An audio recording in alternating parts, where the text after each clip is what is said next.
আসসালামু আলাইকুম। The intelligence investor YouTube চ্যানেলে আপনাদের সবাইকে স্বাগতম। আজ 10 জুন, আমি শুরু করছি আজকের অ্যানালাইসিস। অ্যানালাইসিসের সবচেয়ে ভালো যে 2-3টা স্টকস, এটা আমি ভিডিওর যে কোনো একটা জায়গায় বলি, শেষের দিকে বলি বা মাঝামাঝি বলি।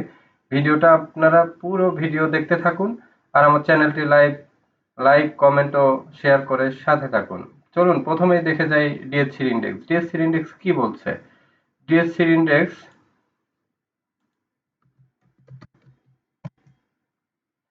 ডিএসসি ইন্ডেক্স এই যে আজকে 5516-তে অবস্থান করতেছে। আস্তে আস্তে কিন্তু একটু শক্তি হারানোর মতো প্রবণতা দেখেন। এখানে ব্যাক টু ব্যাক গ্রিন করে আরেকটা ছোট রেড দিয়েছে। কালকে যদি বড় একটা গ্রিন ক্যান্ডেল না দেয় তাহলে মার্কেটের অবস্থা খারাপ হবে, আর যদি কালকে বড় একটা গ্রিন ক্যান্ডেল দেয় তাহলে মার্কেট আরেকটু আবার শক্তি নিবে। আর যদি কোনো কারণে শক্তি না নিতে পারে তাহলে আমার মনে হয় মার্কেট এখানেই কারেকশন হয়ে যাওয়ার একটু সম্ভাবনা আছে। তো এখন ওই যে 5595 এই পর্যন্ত কিন্তু মার্কেট একটা স্পেস পায়। তারপরে এখন একটু সাবধানতার সাথে নতুন করে আপনারা কেউ হুটহাট কোনো স্টকে যাবেন না। অনেক ভেবে চিন্তে দেখে শুনে সিদ্ধান্ত নেবেন কোন স্টকে কনফার্ম মনে হবে যে থাকলে ভালো হবে। তবে আমার সিদ্ধান্ত, আমার ডিসিশন, আপনারা মোটামুটি ফান্ড প্রফিট টেক করে সেফ জোনে চলে যান। যে স্টকগুলো একদম এখনো বাড়ে নাই, সেফ, সকালে কিছু সেফ জোনের স্টক আপনাদের বলেছি। আমি এখনো সেফ জোনের স্টক কিছু প্রায়োরিটি দিব। একটা দুইটা হয়তো আপনি বাড়তি শেয়ারে, ট্রেন্ডি শেয়ারে থাকবেন, কিন্তু ম্যাক্সিমাম 6টা শেয়ারে ইনভেস্ট করবেন একদম সেফ জোনে, আর 2টা শেয়ার বেছে নেবেন ট্রেন্ডি শেয়ার। এখন মোটামুটি ফান্ডটাকে সেফ জোনে নিয়ে যেতে হবে আস্তে আস্তে। এইখানে যদি এতদিন যেটুকু এই যে এখান থেকে প্রফিট করেছেন এই সিজনে, এখানে এসে কিন্তু হঠাৎ করে কারেকশন হলে আবার আটকে যেতে পারেন। কিন্তু এখানে কি বড় ধরনের কারেকশন হবে? আমার মনে হয় না। এখানে একটা শর্ট কারেকশন হয়ে আবার মার্কেট উঠবে। এখন বড় ধরনের কারেকশন হবে না। তো প্রতিদিনের মতো চলুন টপ 10 দেখে আসি। এই যে সাপোর্ট ছিল, প্যারামাউন্ট ছিল, বিডিথাই ছিল, পিপলস ইন্স্যুরেন্স ছিল, সোনারগাঁ ছিল, অ্যাপেক্স স্পিন ছিল, সানলাইফ ইন্স্যুরেন্স ছিল, আরডি ফুড ছিল, টেকনোড্রাগ ছিল, আরকে সিরামিক ছিল। এরপরে টপ 10 এর বাইরে ছিল এশিয়াটিক ল্যাব, মেগনাপেট, ফুয়াং ceramic, Silco, SIPLC, BNICL, Daffodil, Global, Nahee, Reliance, Aman feed, কপারটেক্স, বেক্স ফার্মা, জিকিউ বলফেন। আজকে মূলত এগুলো নিয়েই দেখাবো, আর যেগুলো স্টকস আমরা আগে কথা বলেছি ওগুলা নিয়েও আপনাদের ভিডিওটা দেখাবো। দেখতে থাকুন, সাথে থাকুন। সাপোর্টটা কি বলে চলুন দেখে আসি।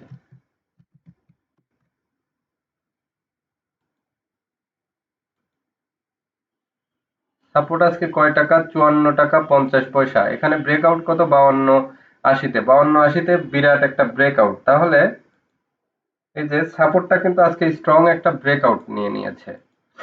এই ব্রেকআউট নেওয়াটা সাপোর্টের জন্য অনেক পজিটিভ হলো।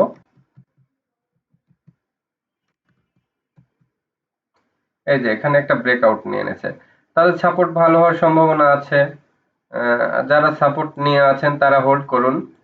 আর নতুন করে আমি এখনই কোনো শেয়ারে রিস্কি এন্ট্রি দিতে বলবো না। এখন যারা কিনেন নাই এরা একটু অবজারভেশনে থাকেন। মার্কেটে আগে একটা শেয়ার স্টেবল হোক, এই পজিশনে না, আরো বাড়ার পরে প্রয়োজনে কিনবো, কিন্তু এখন কোনো শেয়ার কেনা যাবে না। এখন একটু ওয়েট অ্যান্ড সি পজিশনে থাকেন।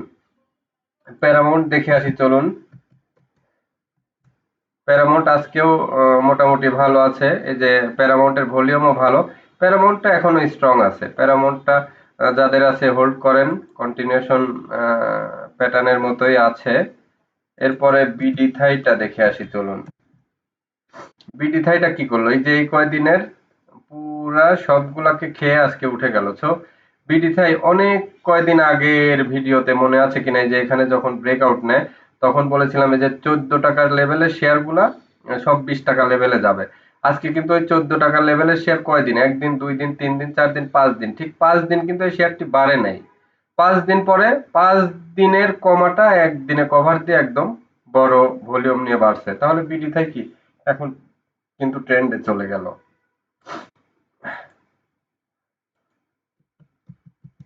এই সাথে গোল্ডেন সনটাও দেখে আসি। গোল্ডেন সন নিচেই আছে। বিডি থাইটা বেশি স্ট্রং হয়ে গেল এর মধ্যে।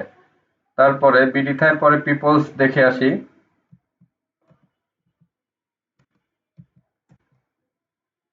পিপলসটা এই যে ব্রেকআউট নিয়েছে, পিপলসটা ব্যাক টু ব্যাক ভলিউম ভালো। ইন্স্যুরেন্সের ভিতরে কিন্তু অনেকেই প্যানিক দেখাচ্ছে যে সব ইন্স্যুরেন্স কারেকশন হবে। এই যে পিপলসের যে গ্রাফ দেখাচ্ছে এ কিন্তু কারেকশন নিবে না, এই স্ট্রং, এ বাড়বে, এখান থেকে একে বাড়তেই হবে। তাইলে সব ইন্স্যুরেন্স কি ছেড়ে দিবেন? নো। এই যে পিপলস এর মতো যেগুলো ভালো স্ট্রং গ্রাফ নিয়ে দাঁড়ায় আছে এগুলো শেয়ার কেন ছাড়বেন? এগুলো শেয়ার আরো এন্ট্রি দিবেন। পিপলস নেওয়া যায় এখন। এরপরে সোনারগাঁটা দেখে আসি চলুন। সোনারগাঁ থেকে আপনারা প্রফিট নিয়ে নিতে পারেন। সোনারগাঁটা অনেক হচ্ছে, বেড়েছে এখন। এখান থেকে মার্কেটও যেহেতু খারাপ, এই যে আজকে একটা রেড ক্যান্ডেল দিচ্ছে, কালকে হয়তো আবার এখান থেকে একটা গ্রিন ক্যান্ডেল দিতে পারে, কিন্তু এখন স্বপ্ন যতই দেখাক 90 রেঞ্জের মধ্যেই আপনারা বের হয়ে যাবেন। এরপরে চলুন অ্যাপেক্স স্পিন দেখে আসি। অ্যাপেক্স স্পিন কি হয়েছে? ওই যে বলেছিলাম যে 470 পর্যন্ত, 370 80 পর্যন্ত আরেকটা, এই যে এখানে বলেছিলাম যে ইজি রেঞ্জ পায়, এটাও পার হলে এখান থেকে আবার এই রেঞ্জটাও ক্লিয়ার করতে পারে। তো এই যে এখান থেকে রিভার্স নিছে, এই দিনে আমি বলেছিলাম যে এই 380 পর্যন্ত একটা রেঞ্জ ইজিলি যায়। তাহলে কালকে যদি 380ও পার করে ফেলে তাহলে এখান থেকে আবার ওই যে 440 আগের জায়গায় চলে যাবে। তো যারা এই যে মনে করতেছিলেন আটকে গেছেন তাদের জন্য খুবই গুড লাক যে এখান থেকে আবার এটা রিলিজ পাচ্ছেন। ইনশাল্লাহ রিলিজ পাবেন, সেরকমই প্যাটার্ন। তাহলে অ্যাপেক্স স্পিন আপনারা এভারেজ করে আবার সাথে থাকেন। সান লাইফ দেখে আসি। সান লাইফ আজকে কিন্তু এই যে নিচে পড়ে গিয়ে এখানে যদি ক্লোজ করতো, এই যে এখানে এই লেভেলটায় যদি ক্লোজ করতো তাহলে শেয়ারটার জন্য ডাউন ট্রেন্ড হওয়ার সম্ভাবনা ছিল। যেহেতু এখানে এই যে আবার তুলে উপরে ক্লোজ করেছে, এটা একটা পজিটিভ দিক। তো এই গ্রাফের নিচে অর্ধেকও নিচে আসে নাই। কালকে ইনশাল্লাহ দেখবেন একটা বড় গ্রিন ক্যান্ডেল দিয়ে উঠে গেছে সানলাইফ। সানলাইফ কালকে একটা ভালো ট্রেন্ড দেখতে পাবেন আপনারা। তো সানলাইফ অবশ্যই নিবেন। সানলাইফ নিয়ে জোরালো ভাবে বলি এটা ভালো হবে। তারপরে চলুন দেখে আসি আরডি ফুড। আরডি ফুড কি বলে? আরডি ফুড ওই যে অ্যাপেক্স স্পিনের মতো নিচে এসে একটা এম আকৃতি দিতে পারে। তো এখানে এই যে 29 লেভেলে কারেকশনে যদি এম আকৃতির একটা গ্রাফ দেয় তাহলে আবার 34 হতে পারে। তো আরডি যারা আছেন আরডিটা এভারেজ করেন। নতুন করে কেউ আরডি কিনতে যাবেন না, বাট যাদের আছে তারা এভারেজ করেন। টেকনোডাক কি বলে চলুন দেখে আসি। ওই যে যে শেয়ারগুলো বেড়ে কারেকশন হয়েছিল তাদের জন্য ভালো। এই ভালো মার্কেটের একটা গুণ যে আপনাকে লস করাবে না। টেকনোডাক কি হয়েছে? এখানে এই যে সাপোর্ট পেয়ে এখান থেকে টেকনোডাকও দেখবেন ঘুরবে। টেকনোডাক কিন্তু ট্রেন্ড এখনো নষ্ট হয়নি, টেকনোডাক ঠিক আছে। এরপরে চলুন দেখে আসি টেকনোডাকের পরে আরএকে সিরামিক্স। আমি আজকে আরএকে সিরামিক্সটা স্ক্রিনে দেখতেছিলাম, অনেক ভালো ভালো লেগেছে। আমি অল্প করে এই যে দেখেন ভলিউম হঠাৎ করে দীর্ঘদিন পরে যে বড় একটা স্পাইক ভলিউম হলো, এই সব সিচুয়েশনে শেয়ার কিনতে হয়। আমি কিন্তু ভলিউমের এই পরিস্থিতি দেখে আরএকে আজকে এন্ট্রি দিয়েছি। আপনারা এখানে এন্ট্রি দিতে পারেন। আরএকে কোথা থেকে ব্রেকআউট নিল দেখেন, আরএকে অনেক ভালো শেয়ার, 25 থেকে একটা ব্রেকআউট নিয়েছে স্ট্রং, ও 50 টাকা যাওয়ার একটা সম্ভাবনা আছে। মার্কেট যদি সব খারাপ হয় তাহলে দেখবেন এই আরএকে দাঁড়ায় গেছে। আমি একটা দৃঢ়তার সাথে বলতেছি এই আরএকে দাঁড়ায় যাবে। আরএকে আপনারা স্ট্রংলি নিয়ে হোল্ড করেন। সামনে আরএকের সময় অনেক দিন পরে সে একটা ব্রেকআউট নিয়েছে। দেখেন দীর্ঘদিন পরে একটা ভলিউম হয়েছে। এর মধ্যে কিন্তু এত কোনো ভলিউম হয় না, এবং এখানে একটা ব্রেকআউট, এই যে বড় একটা ভলিউম, এইটাই হচ্ছে এদের সিগনিফিকেন্স। সো আরএকে নির্দ্বিধায় মার্কেট যেখানে যা হোক আপনারা আরএকে নেন। আরএকে 1 নাম্বার সাজেস্ট থাকলো। 2 নাম্বার সাজেস্ট কি? Peoples insurance. 3 নাম্বার কি? সানলাইফ তো আগেই সাজেস্ট করা আছে, সানলাইফ আপনারা এখনো লোড নিতে পারেন। তাহলে 3টা শেয়ার কিন্তু এই মার্কেটেও বের করে দিলাম। Sunlife, peoples insurance, RAK ceramics.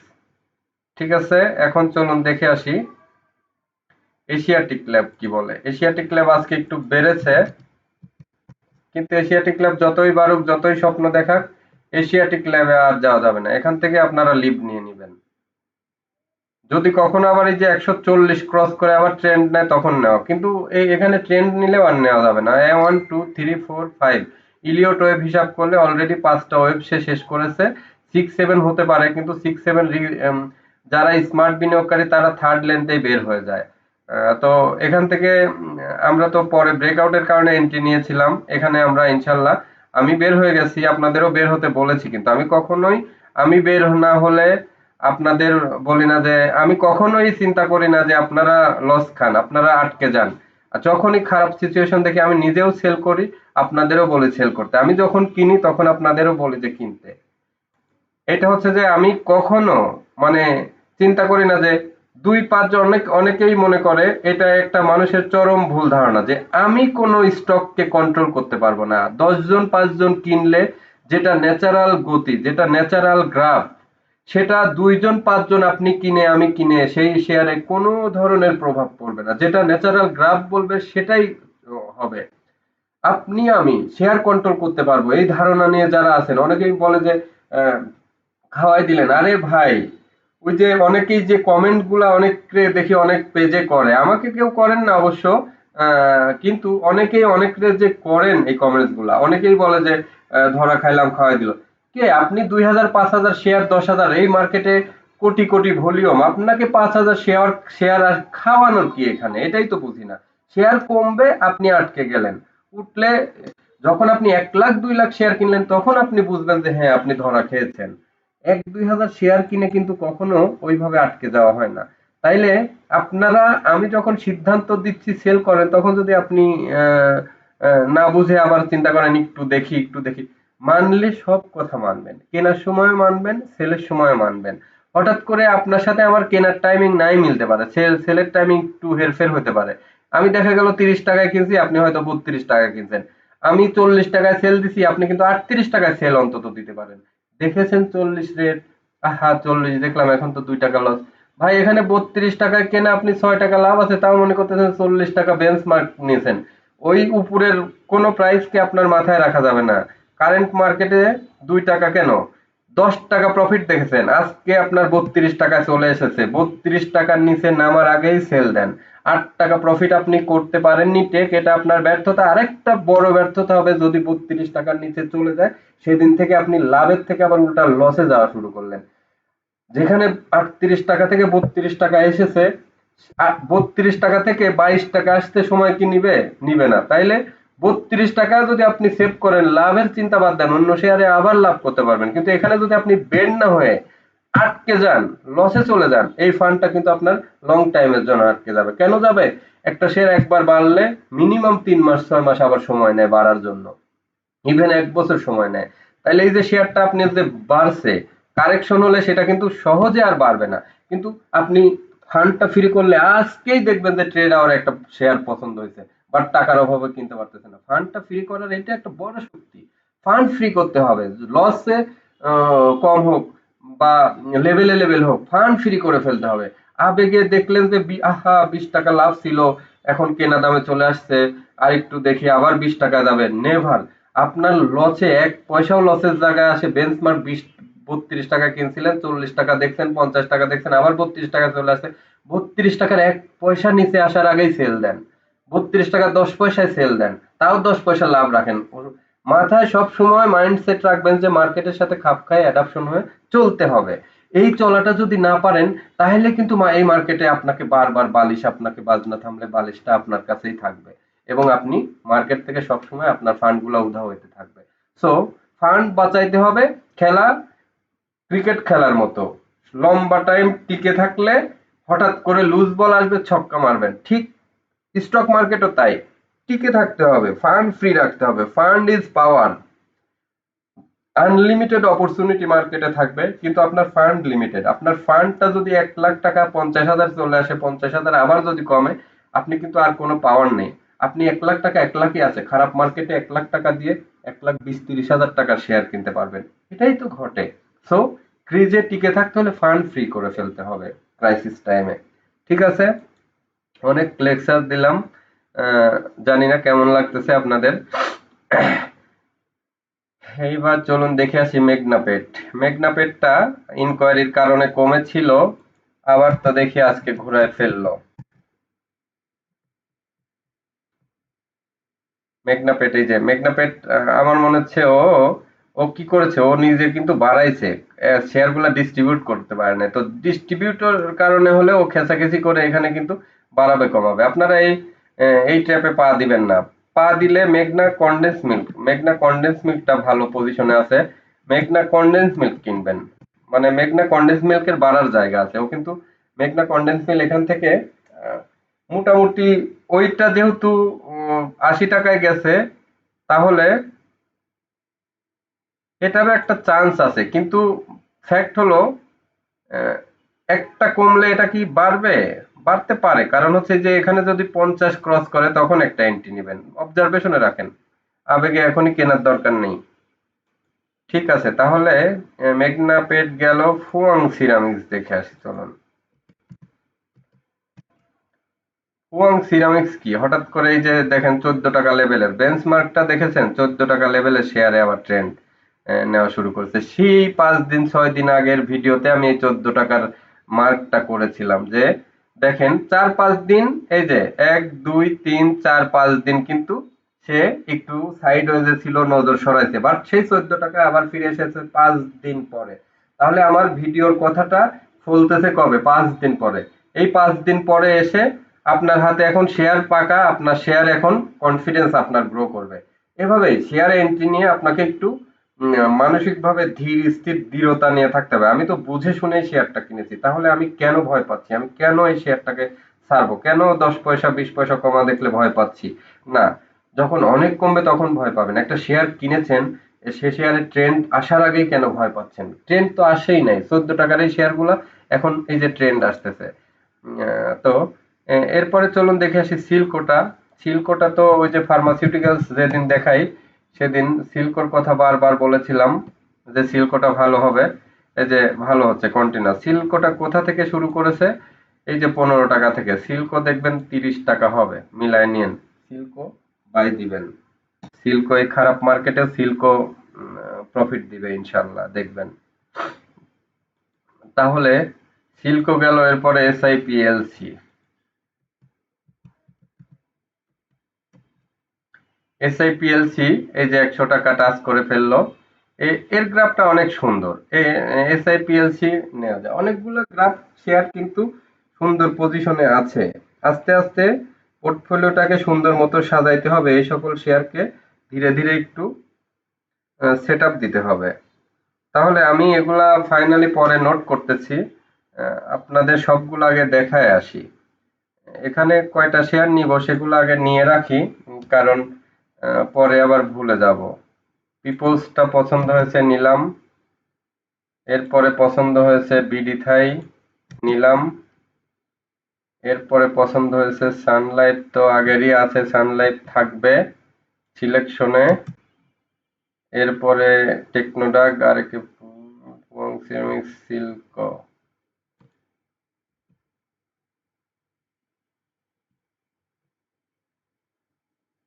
Silk Pharma, তারপরে থাকবে হলো এসআইপিএলসি।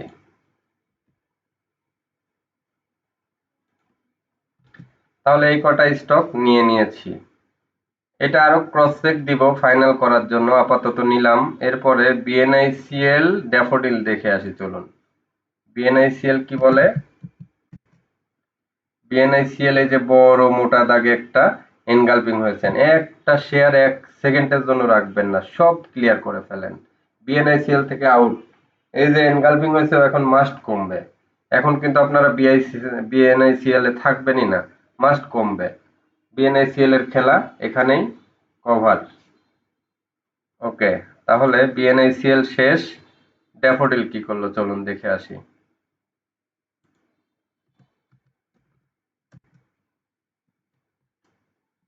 ড্যাফোডিল ওই যে আজকে একটু স্লো, ড্যাফোডিল থেকেও বের হয়ে যান, এগুলা শেয়ারে আর থাকা লাগবে না, অনেক হয়েছে। আর না, এবার চলুন গ্লোবাল দেখে আসি, গ্লোবাল কি করলো।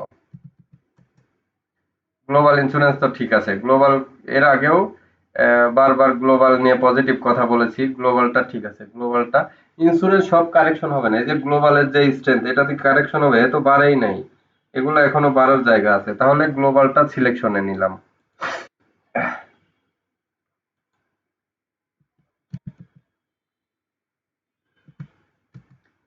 গ্লোবাল নিলাম সিলেকশনে।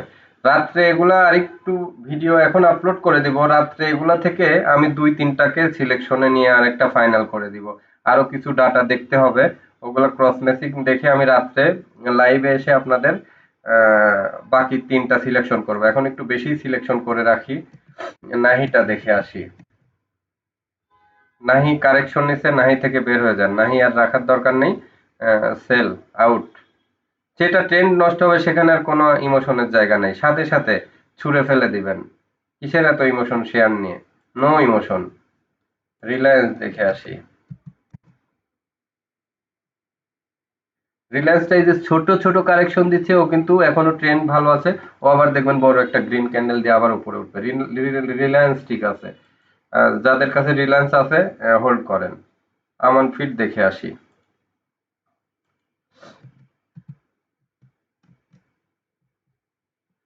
আমান ফিটটা ট্রেন্ডটা পজিটিভ, আমান ফিটটা এখান থেকে বাড়বে। এই যে বলেছিলাম কত, এই যে 24 থেকে আমান ফিটটা দেখবেন। আমি কিন্তু এর আগের ভিডিওতে বলেছি 24 মানেও 48 যাবে, 34 থেকে 48 এখনো অনেক পথ, এটা কিন্তু নেওয়া যায়। এই শেয়ারটা আমান ফিটটাকে আপনারা মার্ক করে রাখেন।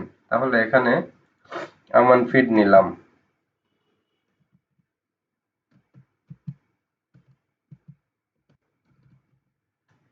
আমান ফিট নিলাম, এরপরে আরো শর্ট করে ছোট করব, আগে নিতে থাকি।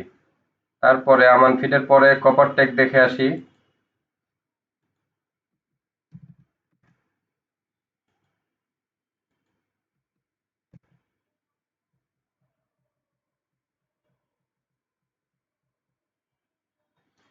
কপারটেক এই যে গ্রিনের পরে ছোট একটা রেড, এটা খুবই পজিটিভ। কপারটেক আরো ট্রেন্ড ধরে থাকবে। কপারটেক যাদের কাছে আছে তারা হোল্ড করেন। এরপরে কপারটেকের পরে বেক্স ফার্মা দেখি চলেন। বেক্স ফার্মার কি দেখবো, এ ধরনের শেয়ার একটু স্লো গতিতে ধীরে ধীরে আগাবে আর কি।